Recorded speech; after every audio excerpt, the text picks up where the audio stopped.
সজনে ডাঁটার এই রেসিপিটা একবার বানিয়ে দেখুন।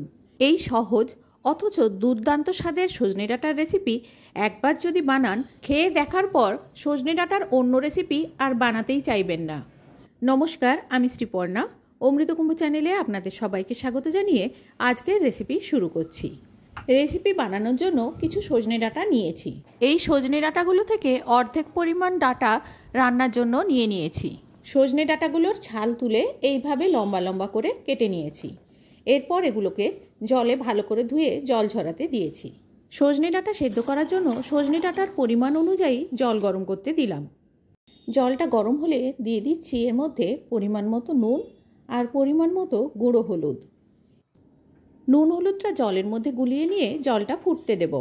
জল ফোটা শুরু হয়ে গেলে কেটে রাখা সজনে ডাঁটাগুলো এর মধ্যে দিয়ে দেব।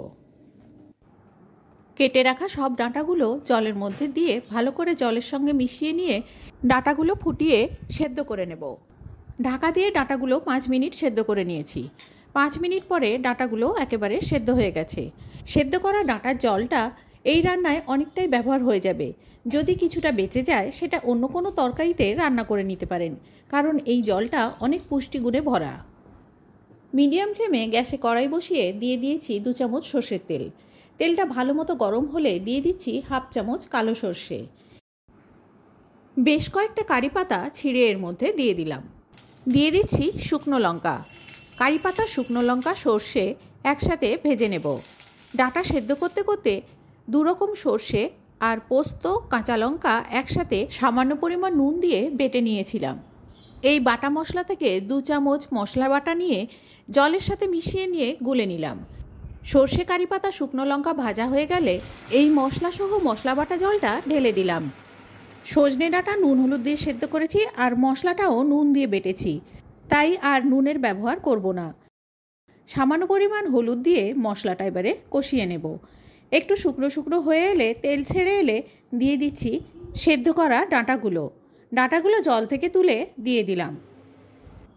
সমস্ত ডাঁটাগুলো দিয়ে 1/2 চামচ চিনি দিয়ে দিলাম। চিনিটা ডাঁটার সাথে ভালো করে মিশিয়ে নিলাম। চিনিটা মিশিয়ে নিয়ে একটা ডাঁটা ভেঙে দেখাচ্ছি ডাঁটাটা কতটা সেদ্ধ হয়েছে। ডাঁটা পুরোপুরি নরম হয়ে গেছে। এই ডাঁটার মধ্যে মশলা আর মিষ্টি ভালো করে ঢোকার জন্য ডাঁটা সেদ্ধর যে জলটা ছিল সেই জল থেকে খানিকটা জল দিয়ে দিলাম। বাকি জলটা অন্য কোনো রান্নায় ব্যবহার করে নেব।